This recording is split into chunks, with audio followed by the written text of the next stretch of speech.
Misha here, and believe it or not, this is a gun that I did not put a sling on. It's one of the very few that actually comes from the factory with its sling. And it kind of cracked me up a couple of months ago now. Read in, I think it was a live stream comment, people were saying we should do video on the Czech Vz.58. Jay and I used to do tons of videos on these, and kind of got to the point where it's cliche, so kind of didn't for a while. But this batch recently came in, and this very well could be the last batch, at least with the original beaver barf so-called Bakelite furniture. This is actually kind of a resin impregnated with wood chips, sawdust. It can really range from a very muted single-tone color to almost true wood. So it's a really interesting material, and it's actually very sturdy. But they haven't made this stuff since the 80s, maybe even 70s. So they are running out of sets over in the Czech Republic. These guns are originally made by the factory we know today as CSA, but the production rights were sold to a company known as D-Technic, and today Czech Small Arms. And they've made all the semi-autos for the US and Canada. CSA never actually made a semi-auto. Fun fact, when CSA USA marketed these back in 2009 or so, even though they were on the CSA brand name, they were still actually made by D-Technic Czech Small Arms. Really nice guns. Milled receiver, cold hammer forged chrome line barrel. The original barrels were just under 15.5 inches, but for the US this is of course extended out to 16, threaded 14 by 1, but not left hand. This is a right hand thread. Very unique bayonet lug that actually did inspire the lug on the Finnish RK62. Unlike a AK, both are gas piston, but this is a short stroke piston, and the AK is long. And the action is a completely different system. For one thing, it's a very open top. For another, it's a kind of a falling wedge system in here. But it's a really interesting gun. I've enjoyed these since they first started coming into the US in 2006. So nearly 20 years later, I thought we would try a current 2024 model. See how it shoots. And no, these do not feature AK mags, but the benefit there is they do have a last round holdback, which an AK would not give. No release button, but you just do that. So yeah, if you could, like, share, and subscribe. And with no further ado, let's put a few rounds through this guy. First rounds out of the VZ with its factory mag.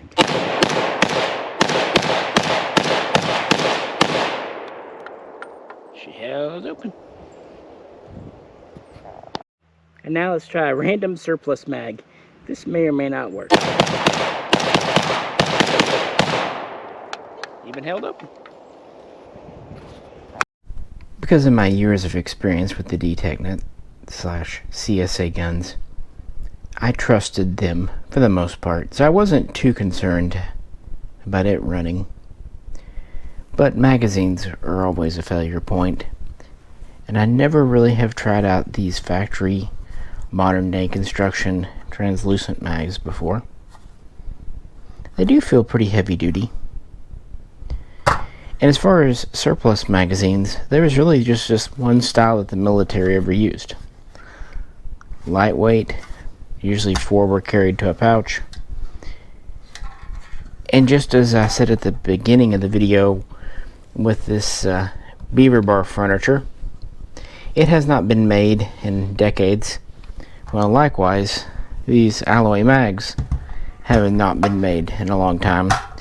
And this is the pattern that D-Technic CSA has been making, as well as a single stack 10 round version for at least 20 years, because when I first picked up the D-Technic in 2006, it came with the clear mag. So it's nice to know that it works and that they actually give you 2 with the gun.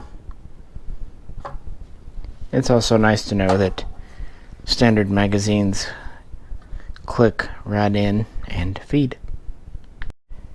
So the controls are very straightforward. We have a reciprocating upswept charging handle on the right. We have a thumb style safety also on the right. In a military gun it would have 3 positions, of course. On a civilian, just the 2. Angle back stock. The manual hold open button is here. Again, there's no release as such. And we have basically 2 takedown pins. No cleaning rod under the barrel. Isn't supposed to be one. And adjustable open top front sight. At least open top on this one. Again, very simple, very straightforward, very intuitive controls. Alright, since he's here, I guess we'll let J-Rail give it a go. To be fair with you, if an AK type gun can be broken, you're the one to try to do it. Yeah, I don't know what it is, but I mean, technically speaking, it's not an AK, so technically, let's see if it gets on the technicality or the spirit. Should run just fine. Famous last word.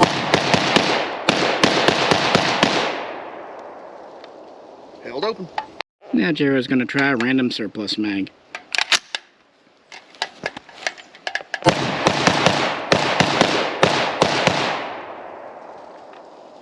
Still held open. It must not be technically an AK. Ran just fine for me. And this ammo we're using today was just random ammo that had migrated to the bottom of my shooting buckets over the last few years. So some is lacquer, some is just straight steel. It's a little bit of everything, maybe even a 308 in there somewhere. Who knows? It's smoking pretty good out from in between the pieces of this handguard. Yeah, I didn't degrease it. Now this is just straight out of the freaking box. Yeah, it's hot. It's very hot. Man, I gotta say though, I hate rock and lock mags with a passion. And these, because of this little lip, and I can't take it out, there's a lip right here that sits flush to the bottom of the receiver that made it super easy. You didn't have to kind of guess where to hook it in and then rock it. I mean, I'm terrible at loading these rock and lock mags, and that was the easiest rock and lock I've ever put in a gun. Here's that mag well, including the cutout in the front, to correspond with the magazine itself. That's that kind of overstop out of the way follower. Not very deep, if you notice. Just wanted to give you an up close of the mag well, just in case. Yeah, it's kind of a T shape instead of just a little cut. Yeah, there's actually like a rim that runs all the way around the edge of the mag, where it lines up with the base of the receiver. It's completely flush there. And the lip, instead of just kind of being a loosely hanging lip, there's a guide right here, like a T-shaped guide on the front of it. So you can't really be off to the left or the right. I mean, this went in and popped in easier than any rock and lock I've ever dealt with. Not to mention, they're A, lighter because they're alloy versus steel. Yeah, and B, these were super light. And there's no sharp edges like on an AK mag. A lot of AK mags, the feed lips, the back, the spine, Chinese notwithstanding, there's some sharp edges on those. Yeah, no, I mean, it's comfortable to carry it around. I mean, there's a little bit of a protrusion here where the rail for the feed ramp kind of rides along it. That's a little bit of a protrusion, but I mean, like, you're not going to notice it. And it's inside the gun when you've got it actually squared up to the receiver. So, no, I mean, these are great. So what does the Checkpoint Czech small arms Vz.58 semi-automatic come with? We have a straightforward sling, 2 of these magazines, which at the very least are good as range mags, and we get a modern cleaning kit, which is basically a sectional rod with a couple of brushes and a modern pouch. This is similar to the military one, but longer and made out of a more modern cloth material. And then finally, we get a paper manual, a little quaint by the standards of 2024. For a time, they actually shipped these with CD-ROMs, manuals on CD-ROMs back when that was current technology. Kind of funny, we went from manuals to CD-ROMs back to paper manuals. So that's what you get. 2 mags, sling, cleaning kit, manual. Not bad at all. Comes in a quite basic box. And there's one other accessory that doesn't come included, but you should pick up for 20 bucks while you can. The bayonet. I mentioned this at the beginning of the video. This actually inspired the Finnish RK bayonet. This is just a surplus one. Leather scabbard, simple button closure. I think it's kind of neat how the hanger is angled for your belt. And a very simple, lightweight, straightforward bayonet, which is really designed to be used as a field knife, kind of a utility knife. Not so much a combat knife, although in a pinch it does have blood grooves. But this is just kind of a lightweight knife. And the way it attaches is pretty unique too. So our lug is under the front sight base, but you don't attach it by sliding it down on. You actually attach it by coming from the back, like so.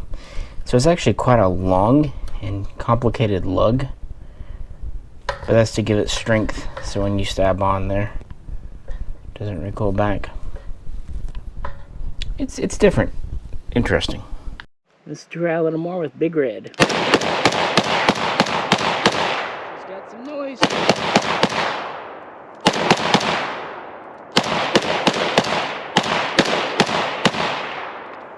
Chunk-a-dunk. That's got some bark. Yeah, these modern synthetic mags work better than I thought they would, but I'm still not sure about their long-term durability, you know? Yeah, only time will tell. Indeed. So, hard to say this is not just a overall a cool looking package. What do you think though? Have you shot one? If so, was it one of the Century Arms Vz.58s or one of the Czech imported ones? On the other hand, these mags have proven their durability over half a century. It's actually amazing how well they work.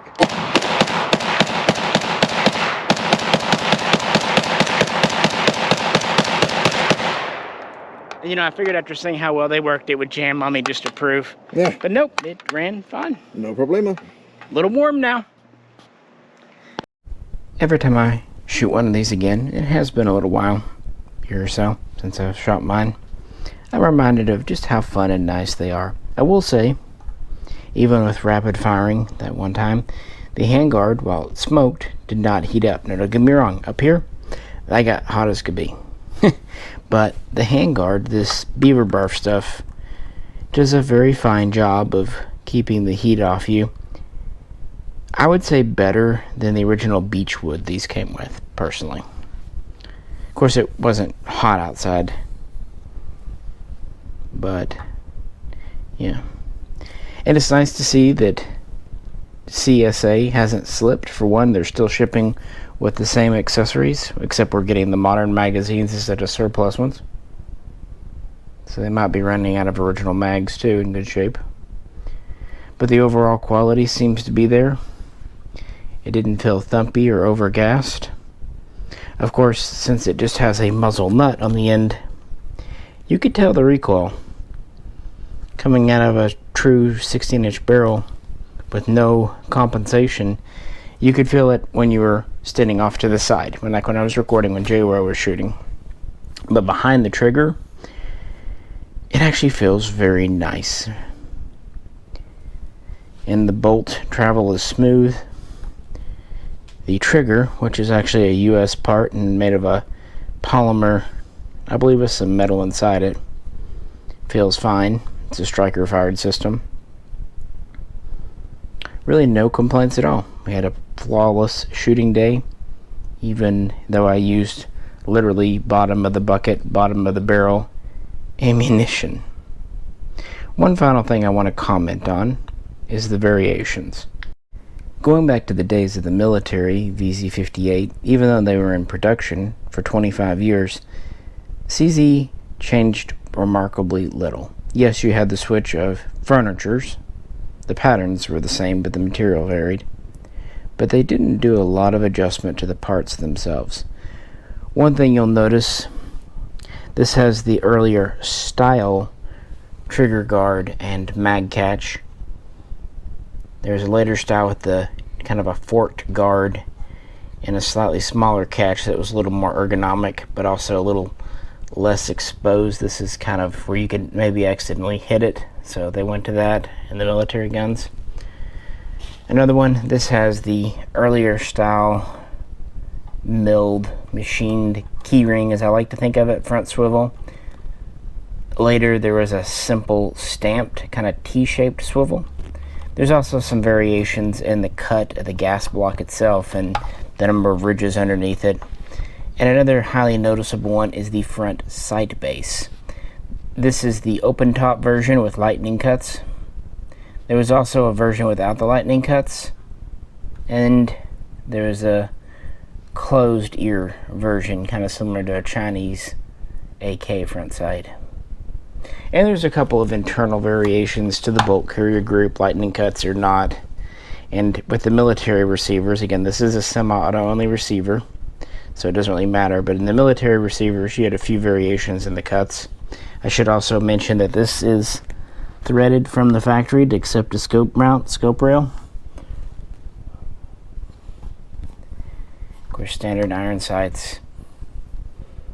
Yeah, it was uneventful, but a lot of fun to shoot, which is making me happy that the quality of these has stood up over time. Like with the military version, if you want, you can still top these off with stripper clips. The guides are there, feeding directly into the mag.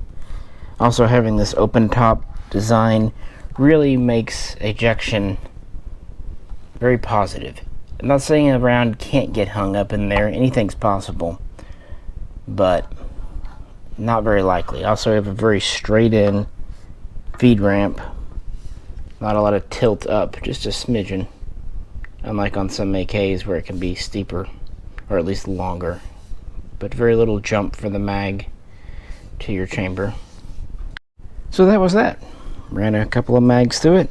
She ran like all of her earlier brethren. I like the lion crest on here.